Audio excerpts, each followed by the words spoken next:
pour ta vie. Alors, je rends grâce à Dieu pour ta vie. Nous sommes en train de suivre notre série autour de l'identification avec Christ. Et aujourd'hui, nous entamons la partie 5 de l'identification. Amen. Notre verset de base, c'est dans Romains 6,5, la version Amplify, qui dit « Car si nous sommes devenus un avec lui, à la ressemblance de sa mort, nous les serons aussi certainement un avec lui et participerons pleinement à la ressemblance de sa résurrection. » Et j'aime bien la version Darby, qui dit « Si nous avons été identifiés avec lui dans la ressemblance de sa mort, nous le serons donc aussi dans la ressemblance de sa résurrection. » Il y a un verset qui a été charcuté dans la version française, c'est Philippiens 2,5. Philippiens 2,5. On nous a dit « Ayez les mêmes sentiments que Christ ». Ce n'était pas question des sentiments du tout. La version qui se rapproche le plus de ce que l'anglais voulait nous dire, ou l'hébreu, c'est la version Darby, Philippiens 2,5. Comme Jessica nous l'a très bien exprimé tout à l'heure, il y a une guerre constante entre le monde et nous. Et si jusqu'ici, tu n'as pas encore compris cette affaire de forteresse, malgré qu'on a fait le programme l'année passée, et tu sais que la révélation est progressive, dans les nouveaux livres là sur les dieux de la maison de mon père, le Seigneur a déposé, Israël peut te le confirmer, et d'autres personnes, un gros dépôt sur la révélation de l'homme fort et sur la révélation des forteresses. Ça te permettra à penser que même ce que Dieu a dit, comme Jessica nous l'a très bien expliqué, l'ennemi peut nous pousser à agir comme le monde. Pourtant, Dieu ne l'a pas dit. Dieu nous demande de ne pas attendre quelque chose de retour. Il nous a donné le principe que quand on sème, on récolte. Mais notre part, c'est de ne pas dire « je veux ma récolte maintenant, je veux ma récolte maintenant ». Eh bien, le Seigneur voulait qu'on comprenne cela. C'est comme ça que la bonne tradition, c'est « qui est donc en vous cette pensée qui a été aussi dans le Christ Jésus ». Voilà la vraie tradition d'Arby, de Philippiens 2,5. Amen. Jessica nous faisait comprendre tout à l'heure que le monde nous dit il faut d'abord te privilégier, il faut penser d'abord à toi, et crois-le ou non, ces choses sont entendues couramment dans la bouche des chrétiens, la bouche des rachetés. Et bien, ils ne ressemblent malheureusement pas à Jésus, parce que le modèle que nous voulons suivre, et nous sommes en train de voir l'identification avec Christ, les sœurs nous avaient bénis avec les chants de la sœur Moukoko Faveur sur « Je veux être comme Jésus », n'est-ce pas? Les sœurs m'ont inspiré à mettre ces chants-là. En ces cinquième partie, pour qu'on comprenne que les buts, notre modèle, les buts ultimes de notre existence, c'est que la ressemblance que Dieu avait voulu au début devienne manifeste au travers du Saint-Esprit. Quelqu'un écrit Amen. Voilà. Qui est donc en vous cette pensée qui a été aussi dans le Christ Jésus. Et nous savons que Christ a marché selon la volonté de Dieu durant tout son séjour sur terre. Il a parfaitement accompli la volonté du Père. Comme on le découvre dans Jean 19,30, à la croix, il a dit tout est accompli, donc il a tout fait. Il est donc un modèle parfait pour nous. Amen. Donc dans cette série d'identification avec Christ, ce que nous aimerions, c'est que la pensée de Dieu au commencement, faisant l'homme à notre image selon la ressemblance, et qui a été interrompue par la chute d'Adam, qu'en cette saison, nous nous approprions véritablement le fait que l'œuvre de rédemption est venue nous redonner la capacité de poursuivre de nouveau ces buts pour que désormais notre objectif ultime soit celui de ressembler au Seigneur Jésus, de devenir identique et conforme à lui. Alléluia. Je ne cesse de vous le répéter, l'identification, c'est le fait de ressembler à une personne, d'être assimilé, le fait de faire ou reproduire la même chose qu'une personne, le fait d'obtenir les mêmes résultats qu'une personne. Et je ne cesse de vous le dire que le plus important, c'est vraiment de l'intérieur vers l'extérieur. Dieu aimerait qu'on ait d'abord des choses intérieures, nos pensées, notre imagination, notre cœur, ça doit tendre. C'est pour ça qu'on ne reçoit d'abord pas l'onction sur nous, on reçoit d'abord l'onction en nous. L'onction en nous vient avec la présence de Dieu, nous donne la capacité d'aimer la présence de Dieu, de comprendre la parole, de nous laisser enseigner des choses comme celle de comprendre, comme la révélation que Jessica a reçue, que cette manière de penser n'est pas conforme avec ce que la Bible dit. Voilà, pas besoin que le frère Eliot t'enseigne. L'Esprit de Dieu qui est là en toi est capable de te faire comprendre que tu n'as pas les mêmes attitudes qui étaient en Christ, tu n'as pas les mêmes pensées qui étaient en Christ. Or, Dieu veut que tu ressembles à Christ. Quelqu'un dit Amen. Et donc, je ne cesse de dire que même si tu n'es pas né dans une famille, mais parce que tu es un maître, cet homme-là est ton maître, il est ton mentor, on peut te regarder et dire, tu ressembles tellement à telle personne, il fait exactement la même chose que toi. C'est ça que Christ a toujours voulu pour nous, Mais tout cela a été demeuré un mystère pendant très longtemps. Et alors que Christ a tellement de grandes choses pour nous, écoute ceci. Le Seigneur a tellement de grandes choses pour nous, Virginie, Ervan, que la plateforme pour permettre à ces choses de se déployer, c'est de ressembler à Christ. Quelqu'un écrit Amen. Tant que toi et moi, nous ne nous identifions pas encore en Christ, ces choses vont devenir dormantes. Comme l'exemple merveilleux de Jessica. Si je ne sais pas encore aimer comme Christ, si je n'ai pas compris comment Christ aime, je vais être frustré de donner constamment l'amour parce que le monde m'avait fait croire que je devais recevoir en retour. Alléluia. Et je vais me décourager. On l'a fait nous tous, n'est-ce pas? On va dire que j'ai tellement donné pour cette relation. Je le dirai encore tout à l'heure, pendant la journée d'alliance autour du bonheur conjugal. On ne rentre pas dans les mariages pour soi. On rentre pour l'autre. Christ s'est sacrifié pour nous. Il n'a rien reçu en retour. Au début, pardon. Il a reçu plus tard. Mais quand il est venu s'offrir, il n'avait rien. Personne ne s'était repenti, personne n'était bon, personne n'était juste. Il a accepté les sacrifices. C'est ce type d'amour avec lequel on doit marcher. Donc, la plateforme qui nous permettra de ressembler à Christ, de recevoir les choses que Christ veut nous donner, de fonctionner comme Christ, c'est de nous identifier à Christ. Alléluia. Pensée, imagination, selon ce que Christ dit, selon ce que la parole nous révèle de Christ. C'est seulement comme ça que nous pouvons devenir des sujets d'étonnement pour notre milieu. Beaucoup de personnes se moquent de toi et moi parce qu'ils n'ont pas vu les résultats. Patrick, beaucoup de gens disent de notre affaire d'Alléluia là parce qu'ils n'ont pas encore vu les résultats, oh, mon frère, ma soeur. Toi et moi, nous ne nous rendons pas service quand notre Jésus n'est proclamé qu'au niveau de la bouche.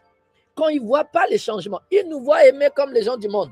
Il nous voit nous fâcher comme les gens du monde. Garder rancune comme les gens du monde. Refuser de pardonner comme les gens du monde. Refuser de prêter comme... On prête aussi avec intérêt comme les gens du monde. Ils se disent, mais finalement, ça a servi à quoi d'aller chez son Jésus là? Non, ils n'ont pas encore vu les changements.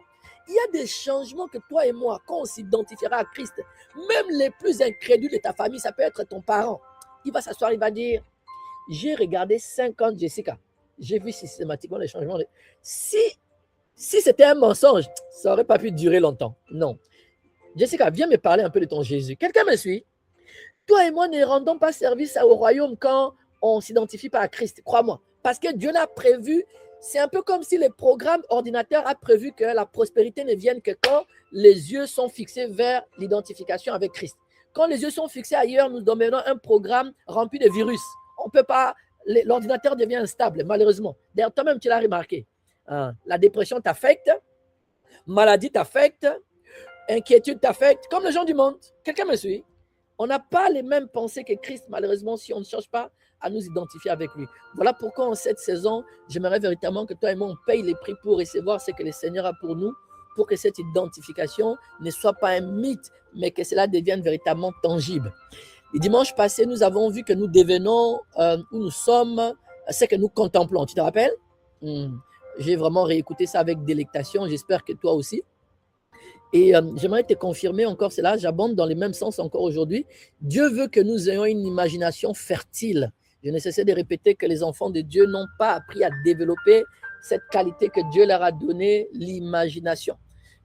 Et malheureusement, vos propres vies, la mienne, je ne cesse de répéter ici, et je glorifie le Seigneur pour cela. Je disais que moi, je ne commettais jamais l'impudicité seulement avec la pornographie. Mes pensées étaient suffisantes en pleine rue, même sans une femme devant moi, même sans affiche osée. Satan appuyait juste sur un bouton et c'était suffisant. La pensée jouait en moi. Quelqu'un me suit? Et malheureusement, au niveau de l'imagination, plusieurs d'entre nous, nous sommes arrivés à Christ et nous continuons à subir ces choses. Beaucoup de chrétiens ont laissé leur imagination être remplie de peur, d'échecs, d'angoisse, des scénarios négatifs, des blessures du passé. Je ne pense pas que j'aurai cet emploi, je ne pense pas que je voyagerai, je ne pense pas que je me marierai. Pourtant, Dieu nous a donné l'imagination comme un outil spirituel puissant. D'autant plus, comme je l'ai dit la semaine passée, si Dieu t'a réellement parlé, si Dieu a libéré une vraie prophétie sur ta vie, si Dieu t'a convaincu par rapport à une promesse qui est dans la Bible, quand Satan le sait, la première chose qui viendra, c'est de te présenter le contraire. Quelqu'un me suit? Quitte ton pays, quitte la maison de ton père, va dans les pays que je te montrerai. Les gars, c'est tapé 24 ans. 24 ans sans enfant. Techniquement, c'est suffisant pour que toi et moi, on dise, je quitte l'Allemagne, je rentre au Cameroun. Avec cette histoire d'aller en Allemagne ici, là, pour servir Dieu, ça n'a pas marché. Oui ou non? Soyons sincères. Toi et moi, on aurait pu tenir 24 ans. Il faut le faire, hein? Le papa Abraham l'a fait. Amen. L'opposé La guerre farouche, les combats farouches qui viennent dans ta vie après une promesse est la preuve qu'elle est vraie. Mais beaucoup de gens font naufrage. Je ne reviendrai pas là-dessus. Je t'en ai déjà beaucoup parlé. Et Dieu aimerait qu'il y ait un domaine où on regarde Patrick. Satan a bloqué son travail. Satan a bloqué son permis. Et le gars est en train de sourire. Il a fermé les yeux. Il rigole. Et puis le démon se dit, mais il est en train de rigoler comment? Il était supposé être stressé. Il a fermé ses yeux, il sourit.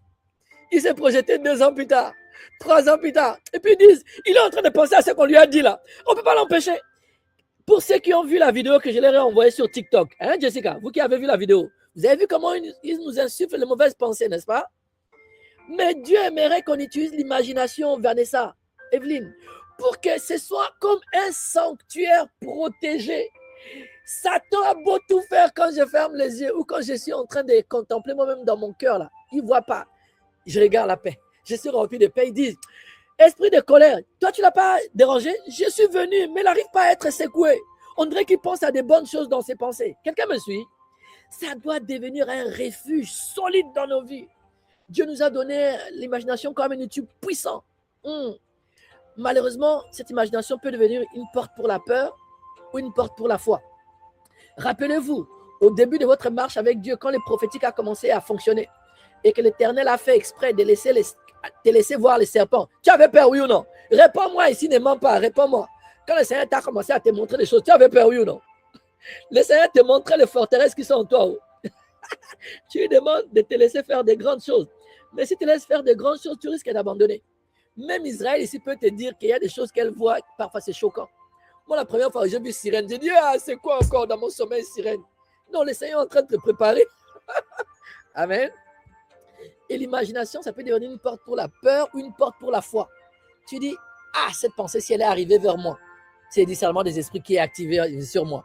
Et si Dieu m'a permis de voir, il m'a équipé aussi de la capacité de vaincre. Amen. Parce que si tu ne réfléchis pas comme ça, l'imagination peut nourrir le doute. Frère Léon, chaque nuit, je ne dors pas. Je vois juste le serpent. Je vois juste Marie de nuit. Ou bien tu vas être rempli d'espérance. Ça peut produire des forteresses et ça peut produire beaucoup de visions venant de Dieu. Papa même. Je suis un avec papa. Je suis assis dans l'ICS avec papa. C'est que papa m'a montré. Au-delà du fait que c'est une attaque, c'est papa dans sa miséricorde en train de me révéler une attaque pour laquelle je dois me lever et l'achever. C'est tout. Je n'ai pas à m'inquiéter. Oh frère Léon m'a vaincu. Je me suis vu en train de coucher. C'est pas grave. Papa t'a révélé qu'il y avait un hôtel du monde marin, qu'il fallait se lever contre cela. Même si tu es tombé cette nuit-là, relève-toi parce que tu as les armes de Dieu avec toi. Quelqu'un crie Amen. L'imagination peut déterminer là où tu veux. Est-ce que tu veux basculer du côté de Satan ou bien tu demeures dans ce que Dieu t'a dit et promis? Regardons le cas de papa Abraham. Dieu avait nourri son imagination pour qu'il demeure ferme pendant toutes ces années. Nous sommes dans Genèse 13, 16. Je rendrai ta postérité comme la poussière de la terre. Avant que papa Abraham ne voie l'accomplissement de la promesse, Dieu a d'abord travaillé son imagination. Ça, c'est dans Genèse 13, 16. Je rendrai ta postérité comme la poussière de la terre. Mais dans Genèse 15, 5, la Bible nous déclare, regarde vers les ciels et compte les étoiles. Si tu peux les compter, telle sera ta postérité. Amen. Papa Abraham n'avait pas encore d'enfant, mais Dieu lui avait demandé de voir une multitude. Peu importe le travail, peu importe la situation, ceux qui veulent le papier, ceux qui veulent le mariage, peu importe ce que tu veux, mon frère, ma soeur, tant que tu ne l'as pas vu dans ton imagination, il y a un programme anti ce que tu veux là qui continue de tourner. Je recommence. Tant que tu ne l'as pas vu dans ton imagination, il y a un programme anti ce que Dieu t'a promis qui continue de tourner. Et tant que ce programme-là est encore là, tu ne peux pas encore avoir la plateforme de comme Christ. Tu ne peux pas fonctionner comme Christ fonctionnait. Tu ne peux pas avoir les pensées de Christ. Les biens ou la promesse ou la prophétie ne peut pas encore atterrir dans ta vie. Quelqu'un me suit? La Bible déclare que papa Abraham, on lui a demandé de regarder vers les ciels et de compter les étoiles. Si tu peux les compter, telle sera ta postérité. Dieu lui demandait déjà de voir des multitudes. Parce que Dieu savait qu'avant de manifester la promesse extérieurement, Abraham devait d'abord la voir intérieurement. Amen. Ce que tu vois à l'intérieur finit par influencer ta vie. Dieu sait que l'homme avance selon les images qu'il entretient dans son cœur. Écoute ça. Tout le monde sait fonctionner avec l'imagination. Tous, je peux citer vos noms ici. Si tu t'es déjà inquiété un jour, tu sais fonctionner avec l'imagination. Ton inquiétude là, c'était l'imagination. Mais tu ne l'utilises pas pour Dieu, tu l'utilises pour les mauvaises choses. Et on va venir, le propriétaire va venir, le propriétaire va arriver à 13h. Je n'ai pas encore payé les loyers. On risque de nous mettre. C'était l'imagination. Personne ne t'a parlé. Toi-même, tu es en train d'imaginer le pire. Voilà comment ça s'est aggravé.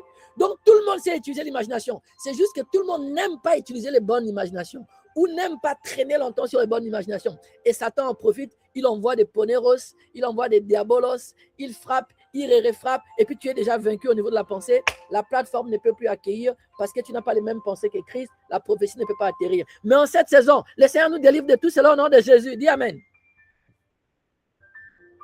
Si quelqu'un imagine constamment l'échec, la honte, la défaite, la pauvreté, les rejets, alors ces images vont affaiblir sa foi. Mais si une personne remplit son cœur des promesses de Dieu, de la présence des Seigneurs, de la victoire, des vérités bibliques comme on l'a vu le dimanche passé, de la détermination à ressembler à Christ, alors sa foi sera fortifiée. Voilà pourquoi la prière aux Éphésiens, que je demande vraiment que tous les gens dans ces ministères ne cessent de confesser cette prière chaque jour. S'ils ne sont pas capables de tenir pendant 6 mois avec 20 confessions. Éphésiens 1, 17, 18 déclare qu'il illumine les yeux de votre cœur. Qu'il illumine les yeux de votre cœur. C'est le siège même d'où doit partir ta victoire. C'est une vision intérieure. Il y a 2 types de yeux. Il y a les yeux physiques avec lesquels tu vois le monde spirituel, mais il y a les yeux du cœur. C'est avec cet œil que tu vois les réalités spirituelles, les promesses, les visions, les directions de Dieu. Amen. Le Seigneur lui-même a pris la peine de te faire comprendre à toi et moi, mon frère, ma soeur, que l'imagination a une importance capitale. Matthieu 5, 28, Johnny. Matthieu 5, 28. Quiconque regarde une femme pour la convoiter a déjà commis un adultère avec elle dans son cœur. Patrick et Johnny peuvent te confirmer. Ça ne nous prend pas 1 minute. Oh. On peut déshabiller fille en 10 secondes. Quand l'impudicité nous tient. 10 secondes, on a déjà commis l'impudicité. Mais pourquoi les enfants de Dieu ne font pas la même chose avec les bonnes pensées, avec les promesses? Parce qu'on a encore des forteresses. Le Seigneur nous montre que ce qui se passe dans le cœur est déjà important devant Dieu. Cela signifie que nos pensées comptent, notre imagination compte, ce que nous entretenons intérieurement compte. Voilà pourquoi la Bible dit dans Éphésiens 3:20, par la puissance qui agit en nous, je t'ai déjà expliqué ça dans une exhortation, dans tous les ministères attachés à Elior, Kosia Ministry, Dieu peut faire infiniment, abondamment, au-delà de ce que nous pensons et demandons. Aujourd'hui, je termine sur affaire d'imagination. Dimanche prochain, je vais bouger par la miséricorde de Dieu sur affaire des pensées. Et l'autre dimanche, on va parler des paroles. Parce que j'aimerais que tu comprennes que le moteur intérieur est capital. Quelqu'un dit Amen. C'est de l'abondance du cœur que la bouche parle. Si je ne déconstruis pas encore, comme Jessica l'a si bien fait avec nous tout à l'heure, les moteurs qui roulaient en arrière-plan, même si désormais on nous fait des moteurs électriques, ça ne fait pas du bruit, mais le moteur est bel et bien là dans la voiture. Si on n'échange pas les moteurs avec lesquels tu fonctionnes, j'ai beau t'imposer les mains 50 fois, j'ai beau libérer des prophéties sur toi 1000 fois, rien ne changera malheureusement. Alléluia. Voilà pourquoi en cette saison, nous payons les prix pour qu'on change justement ce qu'il y a dans ton moteur. Amen. Cela signifie que nos pensées comptent et notre imagination. Voilà pourquoi tu dois protéger ton imagination et tes pensées. Parce que les diables en a après cela. Satan attaque souvent les pensées. Il attaque les images intérieures. Il attaque les méditations. Il attaque les scénarios mentaux. Parce qu'il sait que l'imagination influence la foi. Je t'en ai parlé. C'est un des domaines où on doit trouver la foi. Il sait que l'imagination affecte les émotions. Il y a des gens qui se réveillent le matin en train de bouder. Ce sont des choses qui sont passées la nuit. On leur a montré. Ou bien ils ont subi, ou bien ils ont dormi avec, ils ont rejoué l'image.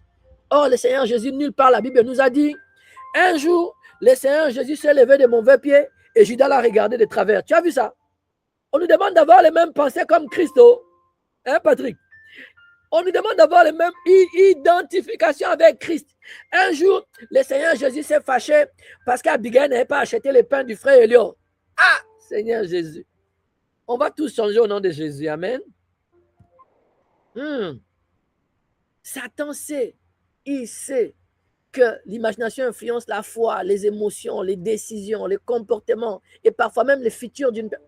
Pas parfois, tout le temps. Je sais même pourquoi j'écris parfois. Et souvent, tout le temps, les futurs des gens. Amen. C'est pour cela que toi et moi, on doit faire attention à ce que nous regardons.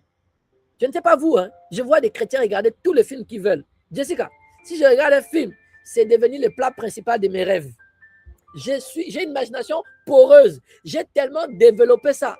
Que même quand je regarde foot, j'ai dit, papa, je ne vais pas voir faire de foot dans mon rêve. Hein. Je vais seulement regarder 10 minutes ou 5 minutes. Je ne vais pas me voir en train de regarder match de foot encore dans mon rêve là. Parce que j'ai trop exposé mon imagination. Quelqu'un me suit? Tu dois apprendre à filtrer ce que tu regardes, ce que tu écoutes, ce que tu médites continuellement en toi. Parce que ça va réjaillir à l'extérieur.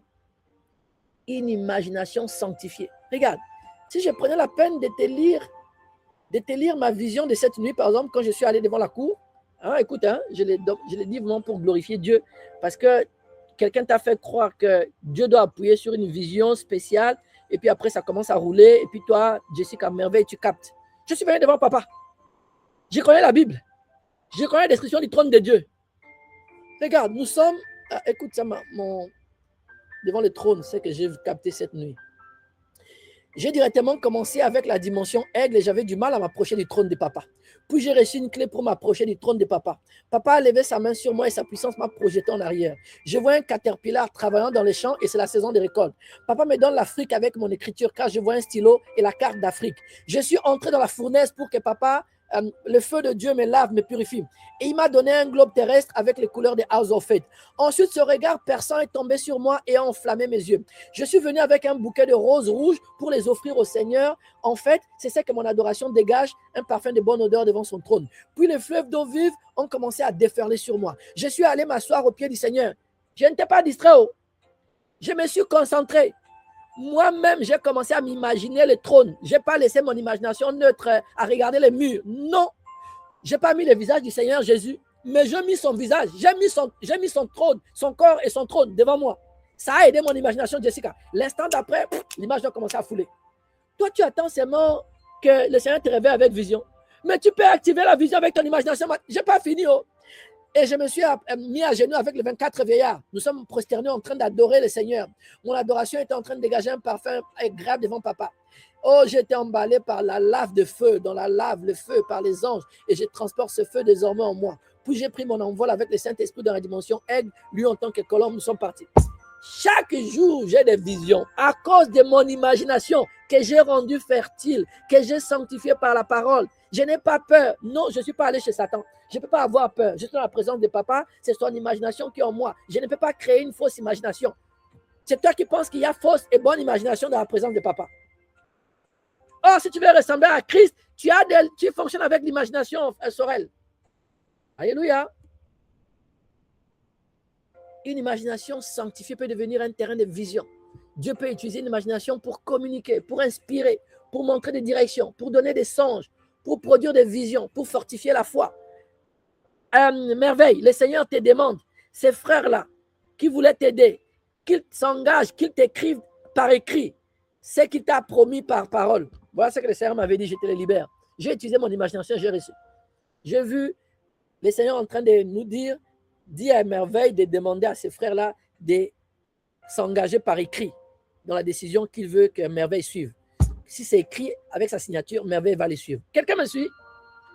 C'est pour ça que je me pose des questions. Chaque fois, toi, tu as seulement besoin d'aller vers quelqu'un. La meilleure des choses, là, développe ton imagination. Toi-même, reçois et va chez Jessica pour qu'elle te soutienne, pour qu'elle confirme. Mais si toi, chaque fois, tu ne vois pas l'imagination, même si on a prophétisé 50 fois, le mauvais moteur va continuer à fonctionner en toi. Quelqu'un me suit? Virginie, en Christ, l'imagination est capitale. Toi-même, tu dois voir les choses avant d'aller t'accorder avec un frère pour qu'il prie pour toi. Bon, ma foi est grande. Jessica est venue chez moi. Ma foi est grande. Je lui ai donné vision. Mais Jessica ne voit pas plus dans son imagination. Qu'est-ce qui va arriver après toi? L'accomplissement est ici. La prophétie est ici. Au milieu, il y a un gap. Ça ne va pas se passer. Quelqu'un me suit? Alléluia. Joël 2,28. Joël 2,28. Vos fils et vos filles prophétiseront. Vos vieillards auront des songes et vos jeunes gens auront des visions. Le Saint-Esprit peut déposer des images, des impressions, des conditions, des scènes, des pensées profondes. On a vu les 12 types de visions ici. Mais cela demande, cela nécessite, cela requiert une imagination renouvelée par la parole de Dieu. Israël te dira, quand on va chez le Seigneur Jésus, ce n'est pas lui qui nous envoie vision de nous en train de laver son pied. C'est nous qui créons ça. Sorel, Jessica Israël peut te dire, c'est moi qui crée que je suis au pied du Seigneur, je suis en train de laver ses pieds. Et c'est après que les visions s'emballent. Toi, tu veux que la vision commence quand tu fermes les yeux. À toi d'imaginer. La Bible t'en parle. C'est à toi qui vient. Tu n'as pas besoin du visage du Seigneur, mais tu peux imaginer ses pieds. Tu te vois en train de laver ses pieds. Tu te vois en train de oindre ses pieds. Pendant que tu as cette imagination, tu es en train de ressembler à Christ. Et les pensées de Christ commencent à te remplir. Comment toi, quand tu imagines la peur t'envahit. Et quand tu te penses en train d'imaginer Christ, les bonnes nouvelles, les bonnes choses ne viendront pas à toi. Naturellement, ça viendra. C'est les starters, c'est les démarreurs qui te manquent. Bien souvent, tu peux passer 1 heure dans la présence de Dieu, tu es revenu avec rien parce que ton imagination est stérile. Mais en cette saison, tu reçois la grâce d'avoir une imagination fertile. Écris Amen. Wow, je dois aller vite. Alors, comment développer une imagination fertile, Papa Elior? Médite la parole. Quand tu médites la parole, ton imagination se remplira des pensées de Dieu. Ta foi grandit. Ton regard intérieur change. Commence par méditer la parole. Passe le temps. Repasse le temps. Mais deuxième chose, visualise toujours la parole que tu es en train de lire ou les promesses de Dieu. Commence à voir ce que Dieu t'a dit. Commence à coller une image au verset que tu es en train de lire. Je le répète, tu n'as pas besoin de mettre l'image du Seigneur, mais visualise son corps. Vois-toi en train de marcher avec lui. Vois les anges autour de toi. Si en regardant la femme d'autrui, j'ai commis impudicité, pourquoi quand je pense que les anges sont là, les anges ne seront pas là? Ça marche pareil dans les deux sens. Quelqu'un écrit Amen. Remercie Dieu comme si cela était déjà arrivé, puisque tu l'as vu. Toi et moi, parfois, on remercie de manière stérile parce qu'on n'a rien vu. C'est pour ça que notre foi ne fonctionne pas. Mais si Dieu te l'a montré, malgré que tu vois l'inverse ou tu subis l'inverse dans la vraie vie, ça ne devrait jamais te décontenancer. Quelqu'un dit Amen. C'est ce que papa Abraham a fait. 3. Rejette les images négatives. 2 Corinthiens 10, 5. Nous renversons les raisonnements, les forteresses, les hauteurs qui s'opposent à la connaissance de Christ. Rejette cela. En confessant, Philippiens 4, 8, tout ce qui est vrai, tout ce qui est honorable, tout ce qui est juste, tout ce qui est pur, tout ce qui est aimable, tout ce qui mérite l'approbation, ce qui est vertueux, digne de louange, élevez de mes pensées, mon intelligence, mes émotions, mes sentiments, mes rêves, mes songes et visions. Je confesse ça constamment. Quand une pensée contraire à Dieu arrive, chasse-la, remplace-la par une vérité biblique. Elle est assez puissante, elle est comme une épée. Elle sépare la moelle et l'os. Elle sépare l'âme et l'esprit. Elle va chasser cette pensée-là. Quelqu'un dit Amen. 4. Imagine constamment la présence de Dieu avec toi. Quand tu as peur, imagine-toi entouré des anges. Vois le Seigneur Jésus près de toi. Rappelle-toi que tu n'es jamais seul. D'ailleurs, lui-même, il a dit, Hébreux 13, 5. Hébreux 13, 5, je ne te délaisserai point. Alléluia. Apprends à lire la Bible avec le cœur. Je recommence. Imagine la scène. Visualise le Seigneur Jésus. Entre dans les récits. Laisse la parole devenir vivante dans ton cœur. IA peut même te créer cette image-là si tu veux. Mais avant IA, nous, on avait la puissante imagination. C'est même les IA modernes plus que IA physique. Amen. Si tu fais ces 5 choses, je te les répète, sois quelqu'un qui aime bien lire et méditer la parole, visualise souvent les promesses de Dieu quand il t'en donne, rejette les images négatives, imagine la présence de Dieu avec toi, apprends à lire la Bible avec le cœur et les yeux de ton cœur, je te promets, tu vas avoir une imagination fertile. Tu ne pourras pas fermer les yeux et ressortir de ça. J'ai fermé les yeux quelques minutes ici quand on adorait. Je vous ai écrit plusieurs visions que j'ai reçues. Amen. C'est comme ça que tu pourras expérimenter les renouvellements de l'intelligence. L'intelligence là-bas, c'est à l'intérieur qui a pensée, qui a imagination. Intelligence, c'est à l'intérieur qui a pensée, qui a imagination. Je t'ai dit que penser, c'est des choses qui existent. Tu peux te référer à cela. Imagination, c'est des choses qui n'ont jamais encore existé dans ton univers. Et Dieu te donne la capacité de les créer. Il dit, soyez transformés par les renouvellements de l'intelligence. Dieu veut renouveler notre manière de penser, comme Jessica nous l'a dit. Dieu veut renouveler notre manière de voir. Il veut renouveler notre imagination. Il veut renouveler notre conscience intérieure.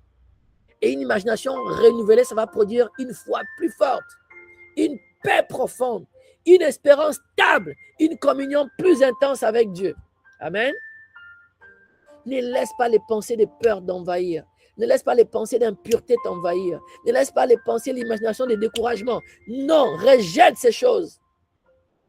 Entre la promesse et l'accomplissement, tu dois meubler tes pensées de bonnes imaginations. Tu dois meubler ton intelligence, de bonnes imaginations. Abraham avait reçu la promesse.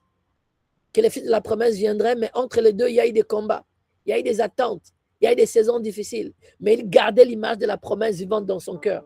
La Bible déclare dans Romains 4, 18, espérant contre toute espérance, il crut. Comment? En s'imaginant les étoiles, en imaginant les sables de la terre, constamment, il crut.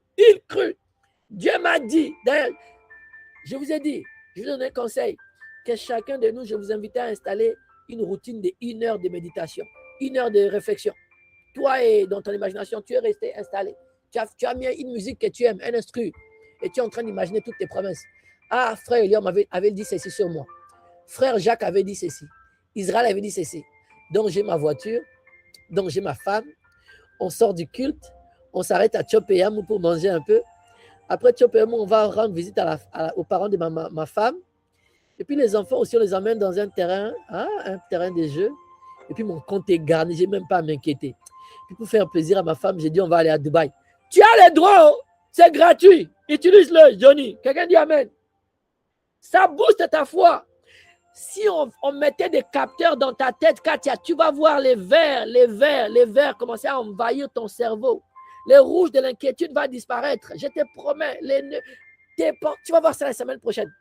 Les pensées, ça. Regarde. Qu'est-ce que les pensées font? Les pensées influencent les neurones de ton cerveau. Et les neurones de ton cerveau transportent des informations et des protéines. Et ces protéines-là, quand ils reçoivent les bonnes pensées, ça va influencer tout ton corps. Si tu imagines des bonnes choses, ça va influencer tout ton corps dans les bonnes choses. Regarde, hier matin, il faisait froid ici. Bon, disons que j'avais mis la clim. Le matin, j'ai senti comme douleur. J'ai dit, hey, c'est parti. J'ai dit, hein? Mais quand j'ai dit, hey, là, je me vois déjà guéri. Je n'ai pas prié longtemps. Je vais t'expliquer, penser la semaine prochaine. Viens le dimanche avec soif. Alléluia. Et ensuite, je vais t'expliquer la puissance de la parole pour recréer ton monde. Une imagination remplie de Dieu aide à garder l'espérance vivante jusqu'à la manifestation. Les gens sont abattus, démoralisés, ils arrêtent de servir Dieu parce que les promesses ne sont pas encore accomplies. Mais ton imagination ressemble à quoi? La Bible déclare que l'abondance du cœur, la bouche parle. Voilà, nous sommes comme les pensées de notre âme. Ton abandon démontre que tu n'as pas les bonnes pensées, les bonnes imaginations. Excuse-moi, c'est qu'il fallait démontrer. Merveille, tu me suis? Si tu as abandonné, c'est que tu n'avais pas les bonnes imaginations, les bonnes pensées. Parce que nous qui avons la bonne pensée, la bonne imagination, on persévère. Alléluia. Nous n'abandonnerons pas nos promesses et nous n'abandonnerons pas la foi. Parce qu'il a dit, mon juste vivra par la foi. Alléluia. Quand tu pries, imagine-toi devant le trône. Quand tu lis la Bible, visualise la scène. Quand Dieu te fait une promesse, voilà déjà accompli. Quand la peur arrive, remplace par une image de victoire. Quand tu adores, vois Jésus glorifié. Quand tu traverses une épreuve, imagine la main de Dieu te soutenant. Quand tu intercèdes pour ta famille, vois-la sauvée. Quand tu pries pour une guérison, vois-toi restauré. Quand tu veux ressembler à Christ dans un domaine, vois-toi marchant déjà avec cette capacité ou vertu. Sature-toi de cela et cela s'accomplira. Quelqu'un dit Amen. Là où tu gardes ton focus, c'est cette chose qui se manifestera dans ta vie. On l'a dit, nous devenons ce que nous contemplons. Si tu contemples constamment la peur, tu développeras une vie dominée par la peur. Jessica est la preuve. Elle a vaincu la peur. Elle a terrassé l'homme fort de peur. Tu devrais connaître Jessica il y a 3 ans. La manière dont elle vient dans nos boîtes là. Maintenant, je peux rester 2 semaines, je n'ai pas de nouvelles de Jessica. Qui aurait imaginé? Qui aurait cru? Papa Elias, c'est comment? J'ai dit, mais c'est comment là? C'est comment là? Papa Elias, c'est comment? J'ai dit, Jessica, c'est quelle manière de saluer les gens? C'est comment là? Mais là, la pauvre, elle n'en pouvait plus. On l'envoyait des images de serpents matin, midi, soir. Quand elle ferme les yeux, elle voit. Quand elle ouvre, elle va chez son papa. Papa Elias, c'est comment? Maintenant, Jessica, elle gère. Comme vous dites au Cameroun, elle gère. Amen. Si tu contemples constamment les blessures, tu deviendras prisonnier des blessures. Si tu contemples constamment l'échec, ton âme sera programmée pour l'échec.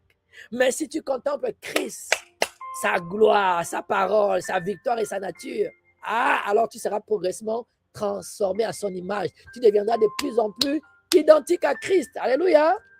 Ton regard est une porte spirituelle, mon frère, ma soeur. Le regard n'est pas seulement physique. Il existe un regard intérieur appelé vision, imagination, contemplation, conscience intérieure. Voilà pourquoi Satan combat énormément le focus des gens, la méditation, la contemplation, l'imagination. Car il sait que là où un homme garde son focus longtemps, cette chose finit par prendre cher dans sa vie. On l'a vu le dimanche passé, que l'Éternel en personne, Johnny, dans Genèse 11, a dit que personne ne pourra les empêcher d'accomplir ce qu'ils ont pensé ou projeté. Quelqu'un me suit? Ton Dieu te donne un secret et Satan ne veut pas que tu penses. Et jusqu'ici, tu as vraiment pensé que Satan était plus fort. Non, je suis venu te dire que c'est un mensonge. Satan te piégeait juste au travers des raisonnements, des hauteurs et de l'imagination. Si tu renverses ces choses, tu vas monter vers les sommets de ta destinée. Quelqu'un écrit Amen. Je te vois monter au haut. Ta famille sera choquée. Ils vont dire qu'il y avait des limitations, non? Mais Jessica se fiche des limitations parce qu'il a la pensée de Christ, parce qu'elle est identique à Christ. Quelqu'un écrit Amen. Il est comme les pensées de son âme. Proverbe 23, 7. Désormais que Jessica s'est saturée de la pensée de Christ, elle ressemble de plus en plus à Christ. Et je peux vous dire que les versets que Jessica nous a enseignés là, c'est ce qu'elle est en train de mettre en pratique dans sa vie. Oui ou non, Jessica? C'est la révélation que Dieu lui a révélée elle-même dans sa propre vie, laquelle nous a partagée aujourd'hui. Et parce que ça marche. Alléluia. Dieu t'accorde la grâce, ma fille. Dieu t'accorde la grâce. Amen. Autrement dit, ton monde intérieur finit par produire ton monde extérieur. Ce qui remplit ton âme finit par gouverner ta destinée. Dieu avait demandé à Abraham de quitter son pays, papa Abraham, son pays, sa patrie, la maison de son père. Mais Abraham avait emmené Lot avec lui. Or, Lot représentait un poids relationnel, un voile, une distraction, une attache à l'ancienne saison. Tant que Lot était présent, tant que les pensées de peur étaient présentes, tant que les pensées d'échec étaient présentes, tant que les pensées, je risque de ne pas me marier, je risque de ne pas trouver du travail, je risque de subir la même chose que ma maman, certaines dimensions de la vision divine vont devenir bloquées, les promesses divines. Mais après la séparation de Lot d'avec papa Abraham, quelque chose de puissant s'est produit. Genèse 13, 14, 18. Genèse 13, 14, 18. L'Éternel dit à Abraham, après que Lot se fut séparé de lui, lève les yeux. Encore vision, encore imagination, encore pensée. Et du lieu où tu es, regarde vers le nord et le midi, vers l'Orient et l'Occident. Car tous les pays que tu vois, je les donnerai à toi et à ta postérité pour toujours. Dieu parle à nouveau après l'alignement. Donc toi qui cours après les paroles prophétiques là, est-ce que tu as déjà fait ce que Dieu t'avait demandé de faire? Pendant tout le temps que papa Abraham était avec l'autre, Dieu s'est arrêté. Il lui a plus parlé. C'est quand ils se sont séparés qu'il est venu lui parler. Tu veux d'abondantes paroles dans tes rêves, visions personnelles. Aligne-toi avec ce que Dieu t'a demandé de faire. Quelqu'un écrit Amen. Dieu parle beaucoup. Oh, Dieu parle beaucoup. C'est juste quand on est rebelle que Dieu ne peut pas parler. Amen. Il y a des paroles de Dieu qui ne reviennent dans certaines vies qu'après certaines séparations. Il y a des choses dont tu dois te débarrasser, des manières de raisonner, des manières de penser. Tu dis, Jésus, je t'aime, mais tu es capable de garder rancune 2 ans. Jésus, je vais m'identifier à toi, mais tu ne sers pas, nulle part. Jésus, je vais être humble comme toi, mais si on t'a oublié en citant les noms des gens qui ont fait les services là, tu te fâches, tu quittes l'organisation. Pardon, ça doit changer. Sépare-toi de ces choses. Amen. Certaines personnes veulent entendre papa clairement, mais ils refusent de se séparer. Des distractions, des compromis, des relations qui combattent leur destinée, des anciennes mentalités, des attachements charnels. Mais le Seigneur a dit, lève les yeux. Car avant la possession, il faut la vision. Avant la possession, il faut voir. Avant que tu possèdes ta promesse, tu dois l'avoir vue dans tes pensées et dans ton imagination. Quelqu'un dit Amen. Dans la première leçon pour aujourd'hui, une autre leçon par-dessus les différentes clés que je t'ai données plus haut. Tant que tu n'as pas vu, tu ne peux pas posséder. Tant que tu n'as pas vu, tu ne peux pas posséder. Tous les pays que tu vois, je te les donnerai. Les ciels ne te donnent pas ce que tu récites, ce que tu confesses seulement. Les ciels te donnent aussi ce que tu es capable de voir intérieurement. C'est pour ça que dans Ephésiens 3:20, il dit par la puissance qui agit en nous, Dieu peut faire infiniment, abondamment, selon ce que l'on pense et demande. Amen. Penser et demander, les deux fonctionnent. Et moi, je te dirais qu'on peut confesser, mais si on ne pense pas, ça devient même un frein. Amen. Beaucoup parlent de grandeur sans jamais l'avoir intérieurement. Beaucoup parlent de mariage béni sans jamais se voir heureux. Beaucoup parlent de prospérité tout en gardant une mentalité de désert. La possession commence d'abord dans la vision, dans l'imagination. Josué et Caleb ont possédé Canaan parce qu'ils avaient vu différemment des autres. Les 10 espions voyaient les géants, les murailles, les difficultés. Mais Josué et Caleb voyaient la promesse, la victoire, l'alliance avec les grands dieux qu'ils servaient. Les problèmes n'étaient pas Canaan. Les problèmes étaient les regards. Eux, ils avaient posé les 10. Les 10 émissaires avaient posé leurs regards au mauvais endroit. Caleb et Josué ont posé les regards au mauvais endroit. Pourtant, c'était la même promesse. Je vous donne les pays où coule le lait et le miel. Mon frère, ma soeur, pose-toi la question cette nuit. Où est ton regard? En rapport avec ton mariage, en rapport avec tes papiers, en rapport avec ta santé, en rapport avec tes études, en rapport avec tes finances. Où est ton regard? Parce que ta vie ira là où va ton regard. Quelqu'un me suit? Les émissaires ont mal parlé de Dieu, ont mal présenté Dieu. Ils sont tous morts dans les déserts et enterrés. Je confesse que tu ne seras pas enterré dans les déserts au nom de Jésus. Je confesse que tu rentreras à Canaan et que tu posséderas tes possessions à cause d'une imagination fertile et sanctifiée et les pensées de Christ qui sont en toi. Et ta quête continue de s'identifier à Christ. À cause de cela, tu rentreras à Canaan by fire, by force, au nom de Jésus. Amen. Leçon numéro 2. Tant que tu n'as pas vu, tu ne peux pas les devenir. Tant que tu n'as pas vu, tu ne peux pas les devenir. Tu ne peux pas manifester une identité que tu n'as jamais contemplée. Avant de devenir victorieux, identique à Christ, prospère, marchant avec la sanctification, influent, fort spirituellement, tu dois penser. Mon frère, toi et moi, on doit avoir cahier des réflexions. On a passé 1 heure en train de penser aux bonnes choses. Il faut d'abord voir cette réalité dans la lumière de Dieu. Techniquement, toi et moi, on devrait le faire comme prie en langue. C'est à ce moment-là qu'on aurait dû saturer notre imagination des bonnes choses. Mais Satan vient nous distraire. Même là aussi, on ne passe pas aux bonnes choses. On pense au mur, on pense Non, utilise ce temps. Il faut d'abord voir cette réalité dans la lumière de Dieu. Gédéon se voyait petit. Dieu le voyait comme un vaillant héros. Tant que Gédéon gardait l'image de la faiblesse, il restait faible. Mais lorsqu'il a commencé à voir ce que Dieu voyait, sa destinée a commencé à se manifester. Voilà pourquoi la méditation de la parole est capitale. Les miroirs de la parole doivent... En fait, imagine-toi dans une maison où tu as mis des miroirs tous les 4 coins de la maison. C'est à ça que tu dois ressembler. Ta maison doit être remplie de miroirs, de versets de la parole en rapport avec tes promesses et prophéties. Quelqu'un écrit Amen. Quand tu médites la parole, ton intelligence est renouvelée. Ton imagination est purifiée et sanctifiée. Ton regard intérieur change. Ta conscience est construite, pour ne pas dire reconstruite. Et progressivement, tu deviens ce que Dieu dit de toi. Tu ressembles de plus en plus à Christ, identique à Christ. Quelqu'un dit Amen. La troisième leçon que j'aimerais te communiquer, c'est que la foi commence par une vision intérieure. Tant que tu n'as pas vu, la foi n'est pas encore montée. Tant que tu n'as pas vu, ta foi n'est pas encore active. Tant que tu n'as pas vu, ta bouche peut parler, mais ton cœur n'y est pas encore. La vraie foi voit avant de toucher. La vraie foi voit avant de toucher. Hébreux 11.1. Hébreux 11.1. Or, la foi est une ferme assurance des choses qu'on espère, une démonstration de celles qu'on ne voit pas. La foi possède une vision intérieure avant la manifestation extérieure. Noé a vu l'arche avant la pluie. Abraham a vu Isaac avant sa naissance. Joseph a vu sa domination avant les palais. David s'est vu roi avant le trône. Toute manifestation commence avec une image intérieure. Ce que tu contemples finit par t'environner. On l'a dit et redit. Amen. Certaines personnes sont bloquées parce que leur focus est bloqué par leurs limitations, leurs échecs, leurs retards, leurs combats, leurs douleurs. Toi, tu dois changer. Contemple Christ. Contemple la parole.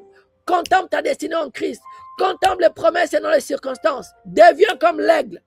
Tu sais, quand l'aigle est épuisé, tu sais ce qu'il fait? Il va se poser à un endroit et il fixe les regards vers le soleil. Et quand il fixe les regards vers le soleil, il ne bouge pas. Pendant de longues heures. Et qu'est-ce qui arrive? Ses plumes tombent. De nouvelles plumes naissent. Et ça naît avec l'huile. Et c'est exactement ce que toi et moi, on doit faire. On doit s'attendre à Dieu. On doit apprendre à s'attendre à Dieu. Parce que tu sais quoi? Nous, on a le soleil de justice. C'est le Seigneur Jésus à qui on doit être identifié. Dans Malachie, la Bible déclare, Kabraka, dans 4.2.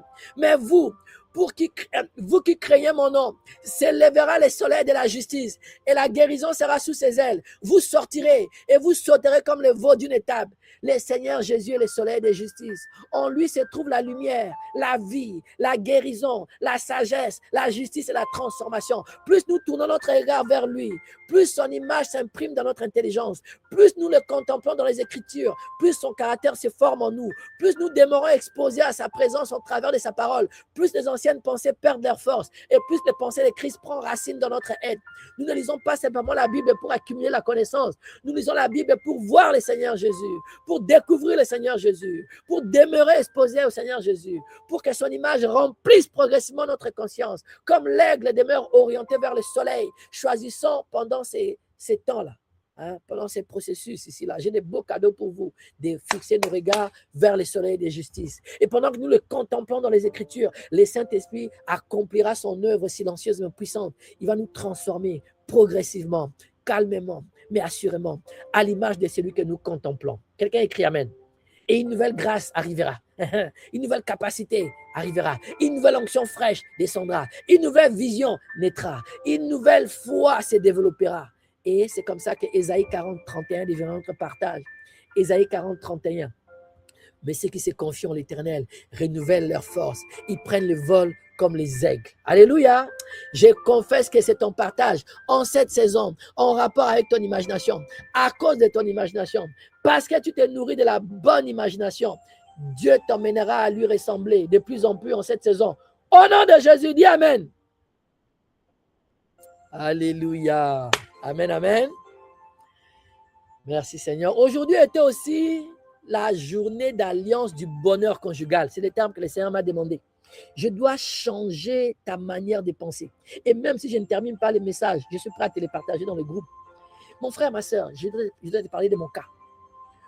Pourquoi je te martèle cette affaire de mariage depuis le temps que tu me connais? J'ai même un groupe, je t'en ai parlé. Parce que plusieurs parmi nous viennent des familles dysfonctionnelles, des familles polygames, des familles tordues. Si l'eau de la parole ne nous lave pas entièrement, totalement et de fond en comble, les dieux de la maison de nos pères, les hommes forts en esprit vont continuer à nous emmener à reproduire la même chose que nos pères et nos mères ont fait. Au travers de plusieurs forteresses, plusieurs raisonnements, plusieurs auteurs qui n'ont cessé de planter en nous depuis notre conception, avec pour but de nous emmener nous-mêmes, à s'aborder notre propre destinée. Prenez mon cas. J'ai grandi dans une famille polygame, Katia laissé. Ma maman était la deuxième femme de mon père. La principale n'arrêtait pas de traiter notre maman ainsi que nous, ses enfants, de sorciers. Elle a beau être méchante, c'est la supposée sorcière là. C'est les supposées sorcelleries de ma maman et les enfants qui troublaient son couple. Puis papa a fini par répudier notre maman. J'ai subi cela de plein fouet dans mon âme. J'en ai tellement souffert que j'ai osé écrire à mon père pour lui demander pourquoi il avait pris cette décision.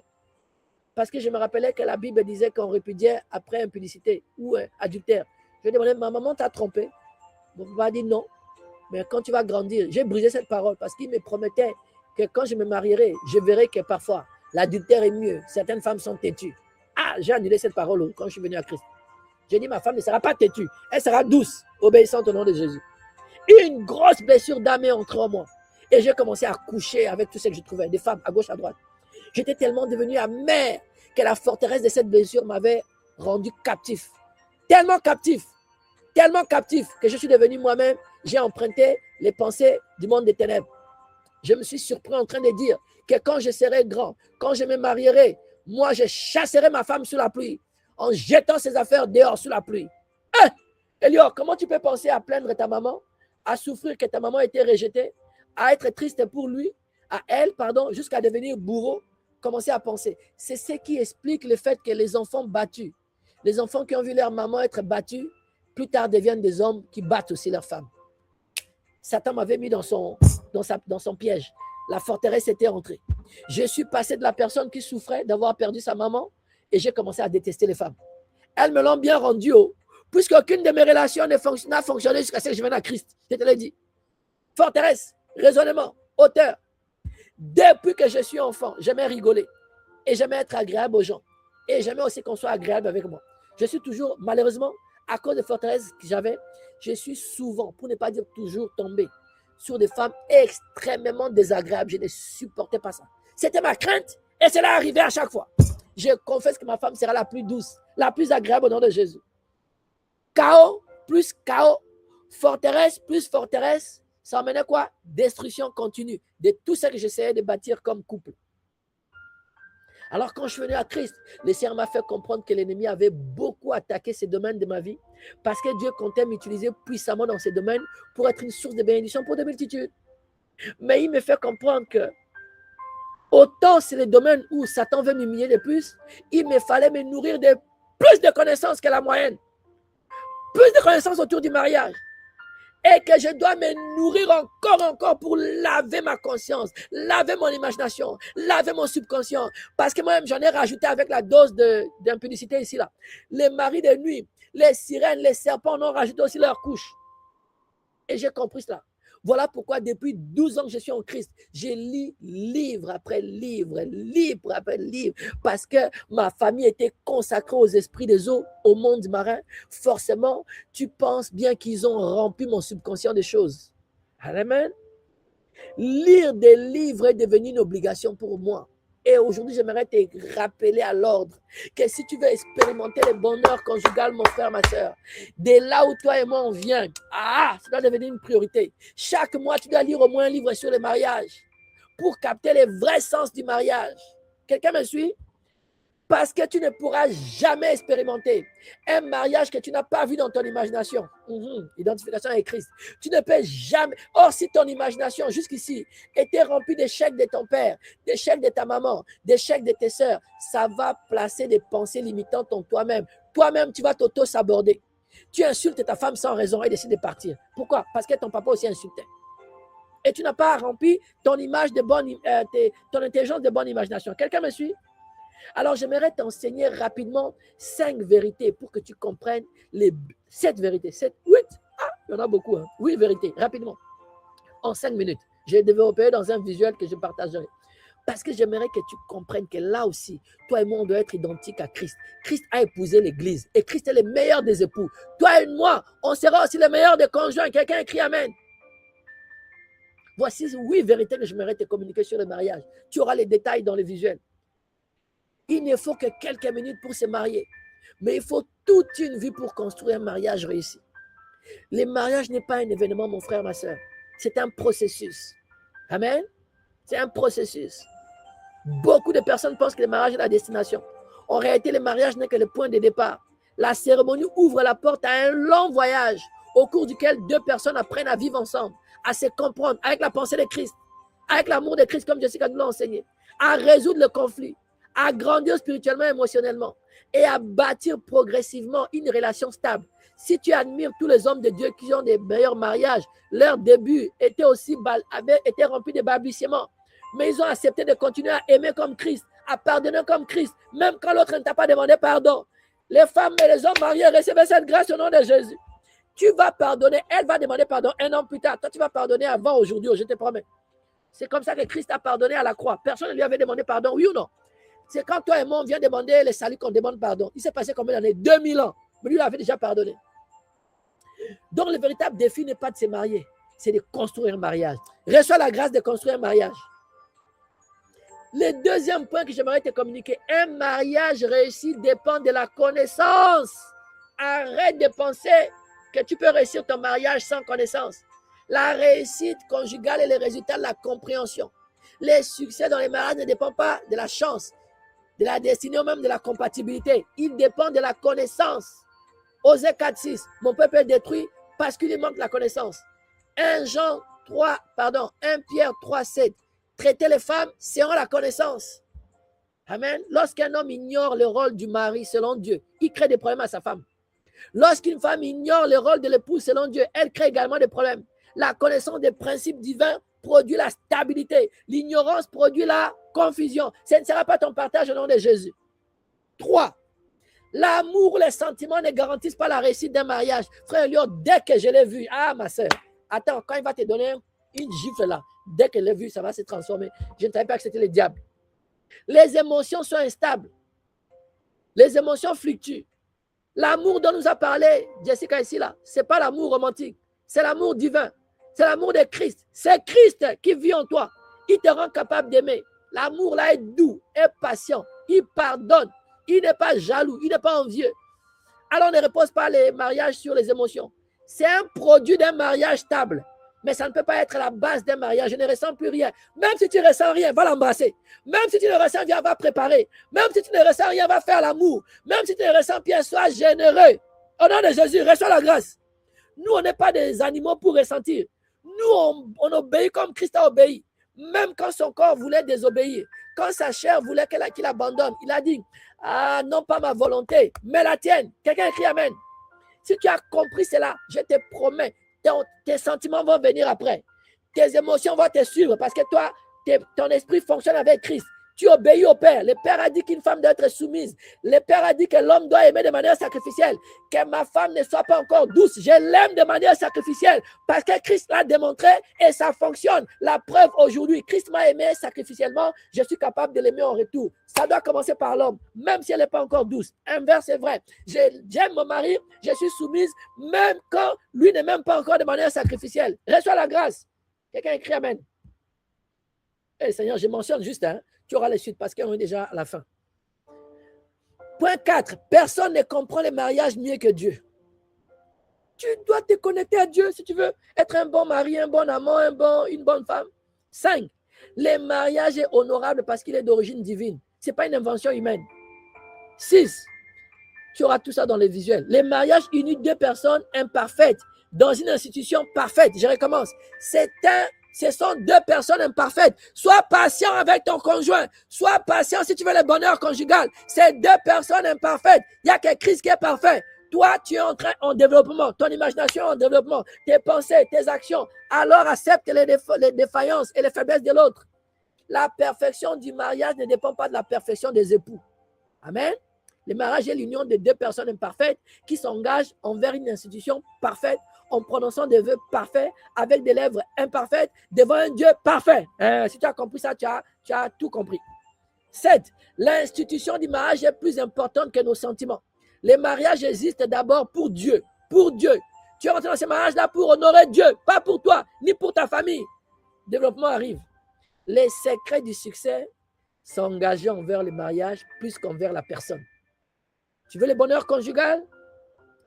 Merveille qui vient de se marier, ma fille, Merveille et Jessica. Les secrets du succès, c'est de s'engager envers les institutions, pas envers ton mari. Amen. Beaucoup de personnes s'engagent uniquement vers leur conjoint. Mais les émotions envers une personne peuvent varier. Par contre, lorsqu'une personne s'engage envers l'institution du mariage, Seigneur, je rentre dans cette institution pour t'honorer. Je ne la quitterai jamais. Sa perspective va changer. Tu feras des choses pour l'institution, pour la gloire de Dieu. Amen. Elle ne se demandera plus, est-ce que je me sens encore amoureux? Parce qu'aujourd'hui, les émissions, comme Jessica nous l'a dit, te disent, si tu ne ressens rien, c'est que l'amour est déjà parti. Quand la pauvreté entre par la porte, l'amour sort par la fenêtre. Qui a déjà entendu ça? Oh, ils rejettent ce genre de pensée. Mais désormais, on va plutôt dire, comment puis-je honorer l'alliance que j'ai conclue devant Dieu? Cette mentalité crée une stabilité extraordinaire parce que même dans le mariage, tu marches comme Christ. Tu es identique à Christ. Et l'engagement ne sera plus basé sur les émotions du moment. Il sera basé sur la valeur de l'alliance. Alléluia. Le mariage n'est pas soutenu par l'amour romantique seul. L'amour romantique est le produit d'un mariage stable. Le mariage est soutenu par la connaissance des principes en rapport avec le mariage. Le mariage étant une alliance, tu dois comprendre comment cette alliance fonctionne. Le mariage tenu par l'engagement, par la connaissance, la compréhension, du dessein de Dieu. Pourquoi Dieu t'a uni à cet homme et cette femme. Et par l'obéissance des principes. Les sentiments peuvent initier une relation. L'attirance peut provoquer une rencontre. L'affection peut conduire aux fiançailles. Mais seul l'engagement fondé sur les principes de Dieu peut construire un mariage capable de traverser des destinées. Et un mariage rempli de bonheur conjugal. Et je confesse et déclare que tous mes enfants vont expérimenter cela. Au nom de Jésus, reçois pour toi, dis Amen. Alléluia. Amen, amen. Amen, amen. Qui a été béni? Qui a été béni aujourd'hui? Qui a été béni? Qui a été béni? Alléluia. Gloire à Jésus. Merci Seigneur pour ta parole succulente.